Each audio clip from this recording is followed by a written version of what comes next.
Know yourself, and you will know the universe and the gods. These profound words epitomize the essence of philosophy. It's a journey that promises to make us godlike in understanding.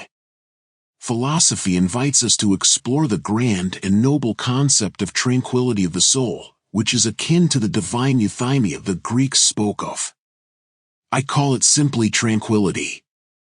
Join me in delving into the art of maintaining an undisturbed soul, embracing life's purpose, simplicity, and the pursuit of true greatness. In this script, we'll unravel the secrets of a fulfilled life, marked by wisdom, self-reflection, and the ability to find solace even in adversity. Let's embark on this intellectual odyssey together and discover the path to a tranquil and purposeful existence. 1. The tranquility of the soul. The topic of achieving a peaceful state of mind is a grand and noble pursuit, almost divine. The Greeks referred to this state of mental stability as euthymia, which was beautifully explained by Democritus. I call it tranquility.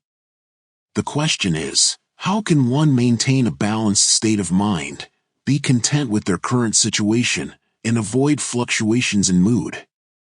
This state of being is what we refer to as tranquility, remaining calm and composed without being overly excited or depressed. 2. Do not waste your life. Life is not short, but we often fail to use it wisely.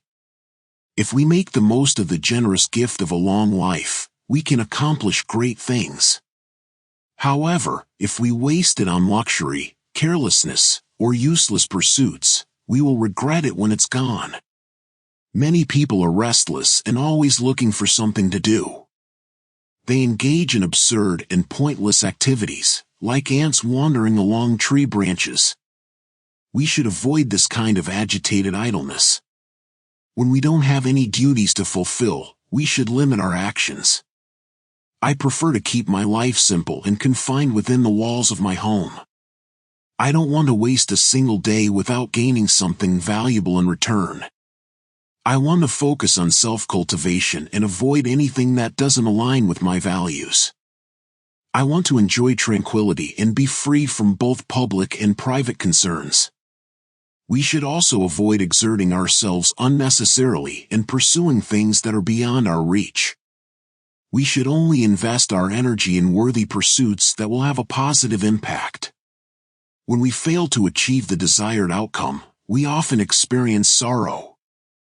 Therefore, it's important to be useful to others and help them whenever possible. By doing so, we can advance the interests of humanity and make the world a better place. 3. Be simple. Happiness does not come from having everything but from wanting nothing. We should learn to focus on the usefulness of things rather than their appearance and avoid extravagance. We should practice self-control, simplicity, and humility, and strive to find inner wealth rather than relying on external fortune. It's important to enrich our souls rather than our bank accounts. Even the pursuit of knowledge, which is highly commendable, should have its limits. There's no point in accumulating countless books and libraries if we can't make use of them.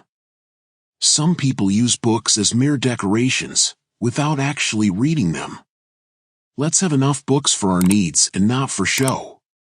Our inner selves should be different from others, but our outward appearance should not be too extravagant.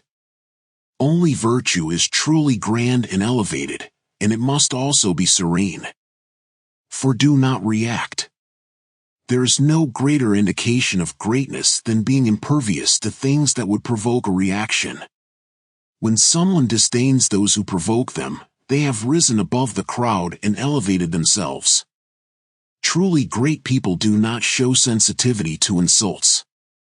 If you want to escape the things that bother you, you need to become a different person rather than simply being in a different place.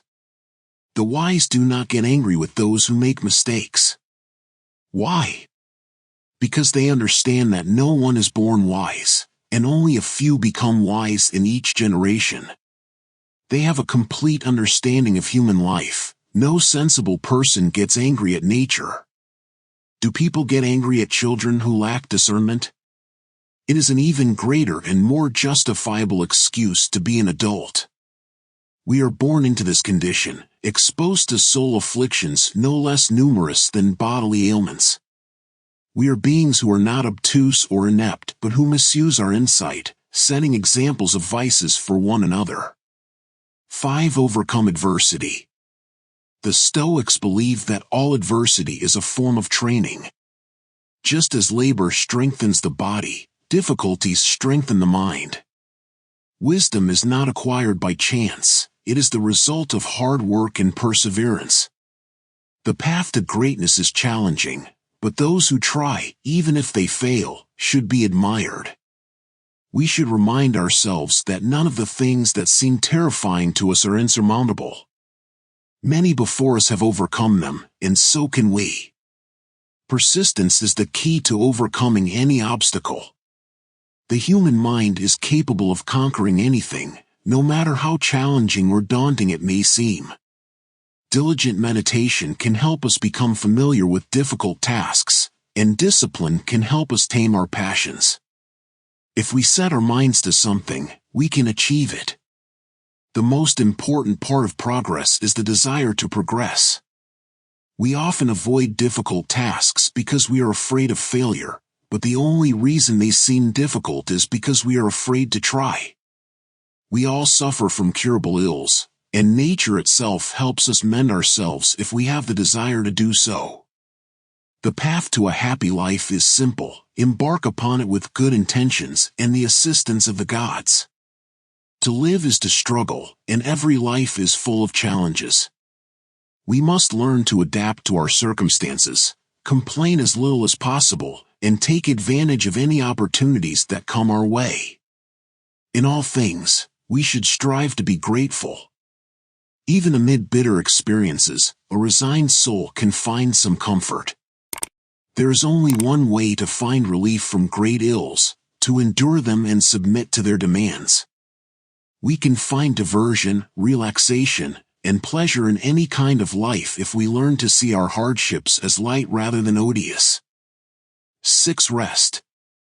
Plato once said, "The gods, full of pity for humans, a race condemned to suffering, established to relieve them of their fatigue and appease their torments the cycle of divine festivals.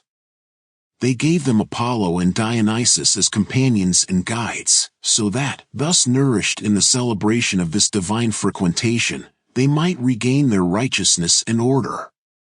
It's important to distinguish between leading a simple life and an idle one. Continual effort can lead to weariness and languor in the soul. Therefore, it is essential to give our souls leisure and rest occasionally. The mind needs to relax too, so it can return better and sharper after a good break. It should not remain consistently at the same level of tension but yield to diversions. Refreshed souls emerge better and more active, just as fertile fields should not be exhausted. The unceasing effort of the soul will break its impetus, and it will regain vigor after a little relaxation. While rest is necessary for the restoration of the soul, frequent indulgence in amusement will drain it of all substance and energy. It's better to slacken something than to break it apart. Excessive concern with oneself and not showing one's true self to anyone is also a reason for concern. We must be adaptable, not become too attached to our decisions, and be willing to follow where chance has led us. We should not have excessive fear of changing our minds and positions, as long as we are not dominated by inconsistency, which is the most hostile vice to peace of mind. 7. Examine yourself. We must strengthen all our senses, which are naturally resilient if we avoid corrupting them. We should hold ourselves accountable daily. Sextius followed this practice. At the end of each day, he would ask himself, "What troubles did you heal today? What vices did you resist? In what way are you better?" We should examine ourselves. We can moderate our anger by knowing that we must present ourselves to the judge every day. What could be more beautiful than reviewing your entire day? Self-examination is peaceful and deep. We become self-observers and secret censors and get to know our habits. I practice this myself. Every night, after my wife falls asleep, I scrutinize my entire day, reviewing my actions and words. I hide nothing from myself, omit nothing. I try not to fear any of my errors when I can say, "Try not to do this again, for now, I forgive you." In that argument, you spoke too aggressively. Do not argue with the ignorant. Those who have never learned do not want to learn. You warned that person too bluntly. In doing so, you did not correct them but offended them. Furthermore, see not only if what you say is true but if the person you address can tolerate the truth. A good person delights in being warned, the worst resist it vehemently. We see the vices of others before us, but our vices are behind our backs. We are familiar with domestic matters and self-interest always clouds our judgment. Let us be watchful and examine ourselves. As long as we are alive, we are learning how to live. These are the means that allow for preserving tranquility, restoring it, and resisting the vices that stealthily creep in. However, none of them is truly effective without careful and constant attention enveloping the wavering soul. If you like this video, leave your comment and subscribe to Stoic today.